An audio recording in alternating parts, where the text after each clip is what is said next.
Hello, and welcome to Freelance Frontiers, a weekly conversation navigating the future of flexible work. I am Ray Hames. I am an agency expat, a brand side leader, and a former freelancer myself. And I'm here with Nick Hammond. Hey, Nick. How's it going? Who is a career freelance creative turned coach. And we are here to chat about both sides of the freelance relationship. We hope our listeners will find something in here that helps them smooth out the bumps along the road working with and as freelancers. And if you have any feedback, insights, questions, or would like to join us on a future episode, drop us a DM. I liked before we got on the recording, the quick little hair flip. Boop, get it out of the way. My Steve Jobs turtleneck today. Exactly. You're ready for it. Yes. So since we're nearing the end of the year, we figured it would be a good time to talk about self-reflection for both freelancers and the companies who hire them. The only way for us to get better at what we do is to actually think about getting better at what we do.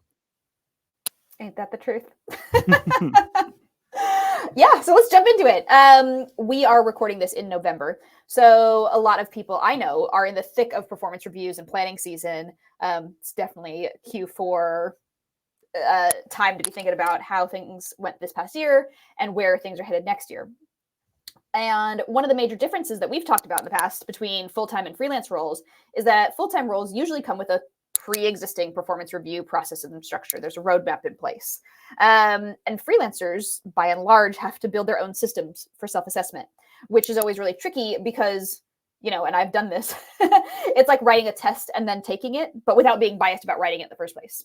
And I think on the brand side of things, again, I've really seen this firsthand. Most managers have review templates that they use for their full-time team, but they're not expected as a manager, you're not expected to give the same level of detail or any level of detailed feedback to your freelance teams. Which really, if you're starting, more and more groups are, primarily freelance now, it obviously creates a free feedback like vacuum that makes it harder to get better project over project. And certainly I think it's something that as freelance teams are scaling in size, and depth of who you're bringing on when, it's something that managers, I think, need to put some real strategic thought towards to help everybody improve. All to say, I think that it's really important that freelancers and freelance managers sit down and make some time for themselves to understand how to maximize their own effective processes, like whether it's year over year, quarter over quarter is probably better. And to kick things off, I would love to get your thoughts. As a freelancer, how often are you sitting down to evaluate your own work?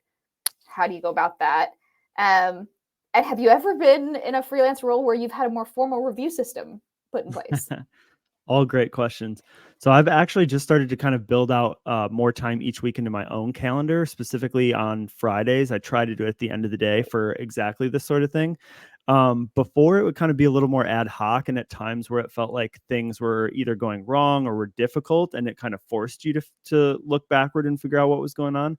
But now I just want to make sure that I'm not only checking in on where things are going with clients, but also myself and how I feel about the work that's being done. So to kind of back up to the other question there, I've been in a few roles that have had more of a formal review process in place, but they've largely stemmed from the same systems that are being used for full-time staff, which is, poses its own set of difficulties. But I think it kind of rarely translates the same way. So a lot of times they turn into deeper conversations about the differences between how these review systems are working for, in-house talent versus external people. And then, same thing that we've been talking about before, which is like more outcome oriented in order to kind of help continue to bridge gaps. But I know usually what can get difficult though is knowing really what to focus on for each individual client, which can maybe stem into our next little subject.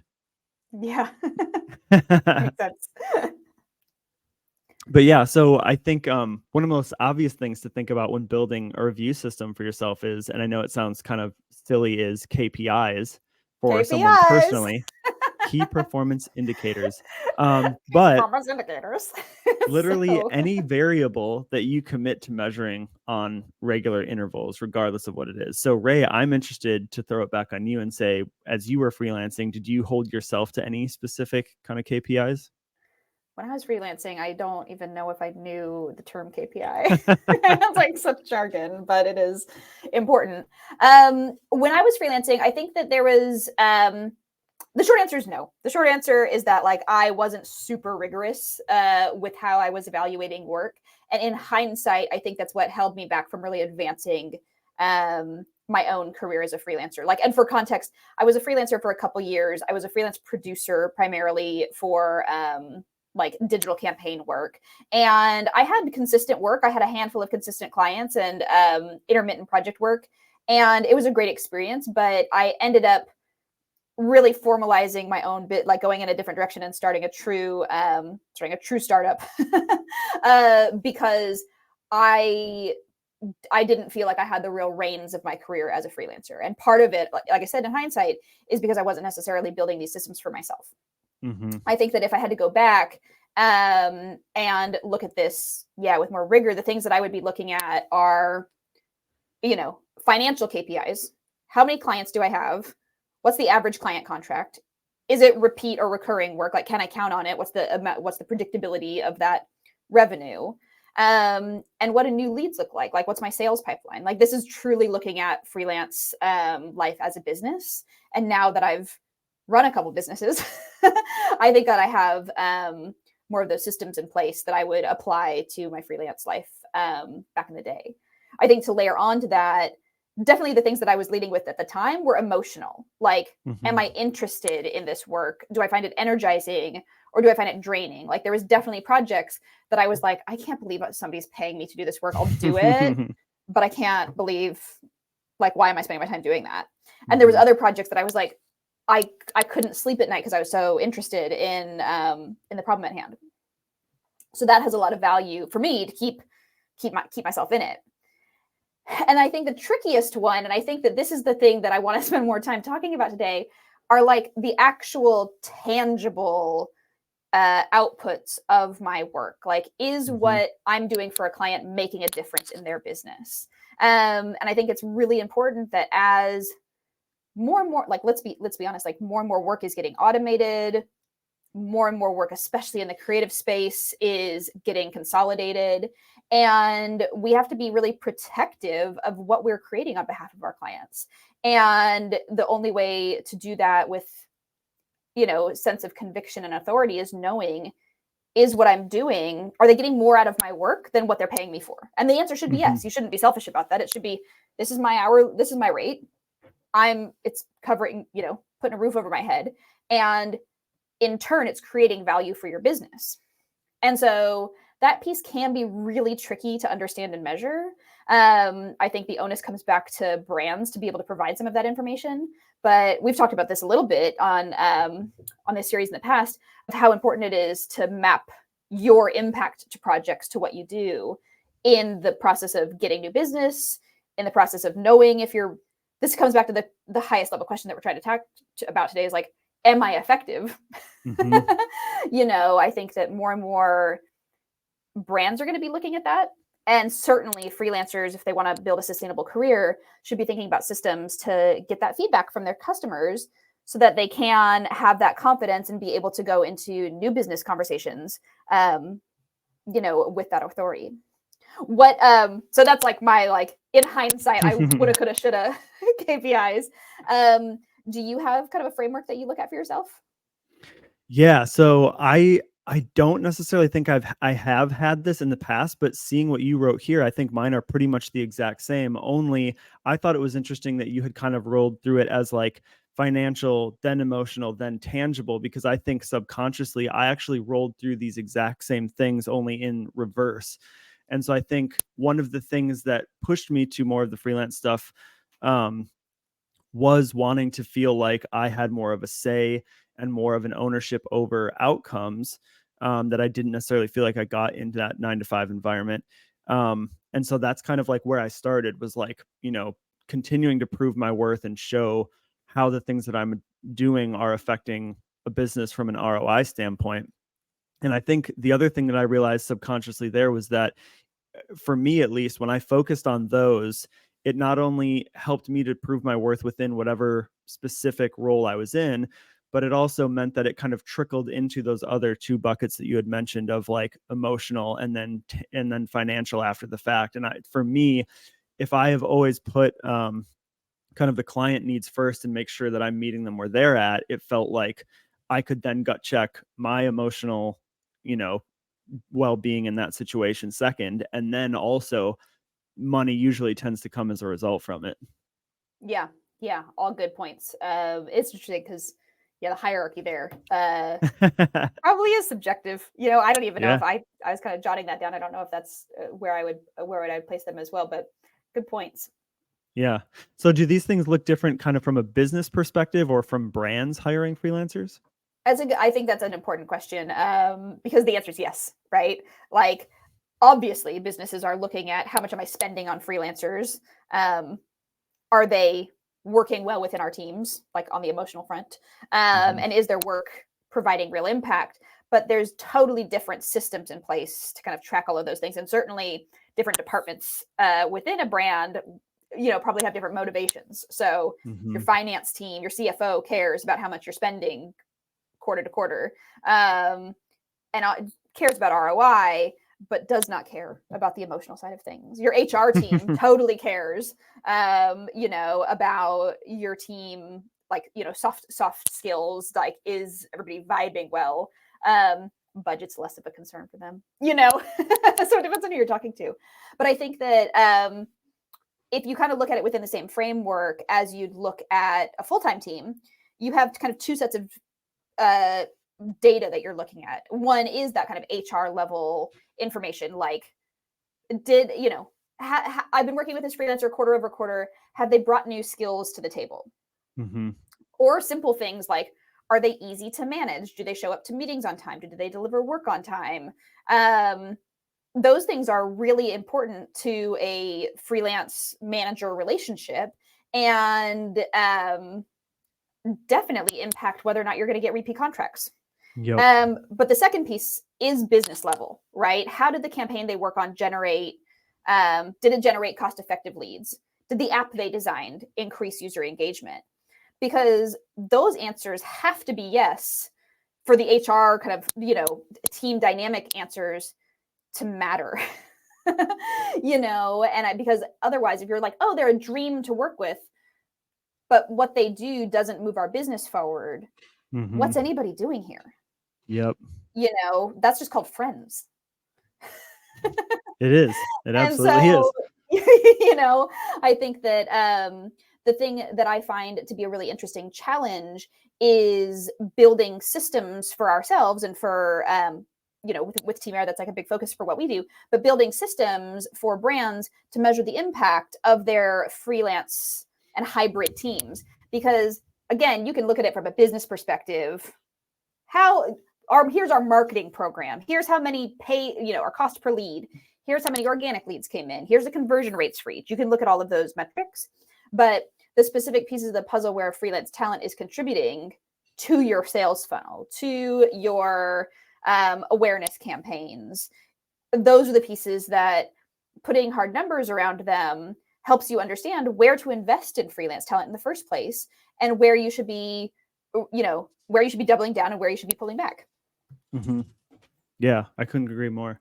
I think too, the other thing that can get difficult about this is kind of backing into goal setting as a freelancer as well from this perspective. Yep. And knowing that if the onus is on you to kind of deal with some of this, how do you actually work through some of that? Yes, totally. And like, even when we started talking just a few minutes ago, we were talking about how, like you said, the onus is on the freelancer to figure out this kind of self-review system for themselves. The flip side benefit of that, yes, that's true, it's a challenge. The flip side benefit is that freelancers are also fully in control of deciding what good looks like for themselves. So I could have a client saying, your work was impactful. We liked working with you. We want to keep working with you. And I could say, I am bored to tears of this job. It doesn't fit. It doesn't check my emotional box. I'm actually not going to come back for this next year. Yep. It's a two-way street. And goal setting in a 9-to-5 environment is usually, like, let's be honest, having your boss tell you what your goals are going to be.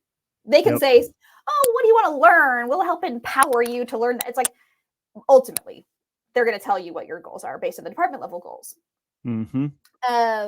But like I said, as a freelancer, you kind of have you have that freedom to decide, my goal for the next year is to make 20% more. Or it might be, I want to do 20% less so I have time to train for a marathon. The important piece here, I think, honestly, is like, as simple as it sounds, is just like writing it down and knowing what KPI you're going to use to know if you're on track. I mean, you're doing it week to week, which I think is pretty frequently, but certainly like that's a great habit to be in at a very regular cadence, saying, here's my goal. I'm on or off track. Here's how I'm going to do to course correct. Do you have any kind of tips on goal setting that you're using? Yeah, so I'm using like a little bit more of a framework, and it's interesting because I do feel like you're giving me a little more credit than I deserve here, because I'll try and do it week by week, but there's some times where, there not much has changed, and so it's kind of like going through this process a little more quickly to be like, yep, okay, I'm pretty on track. There's not really much I would tweak this week. So depending on what's happened throughout the week, I think it can take a little longer or potentially show you where you can change a lot more. But it's basically 4 buckets. The first is more past oriented, like what did I do this week and where was my time spent?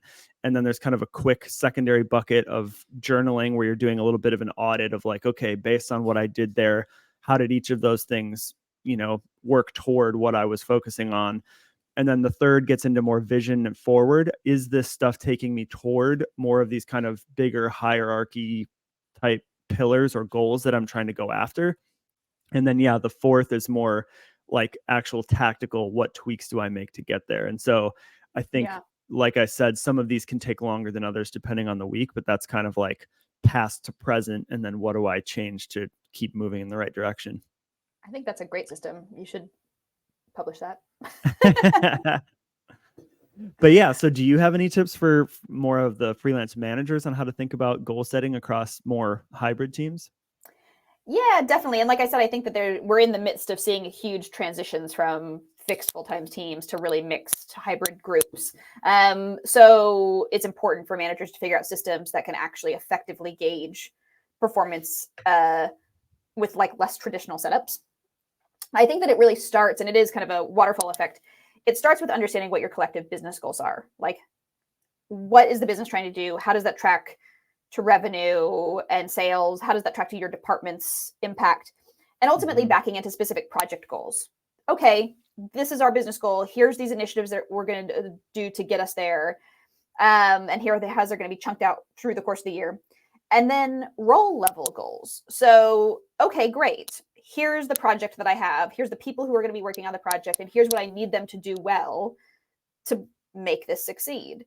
Because then you've got a little bit of a rubric to gauge, okay, if you're bringing on an engineer and the project needs to get done, let's say you've got a time frame, you're looking at how quickly are they meeting their rollout schedules? How quickly are they, going through a debugging process? Like all of those pieces to ship product. And then ultimately, is that product effective?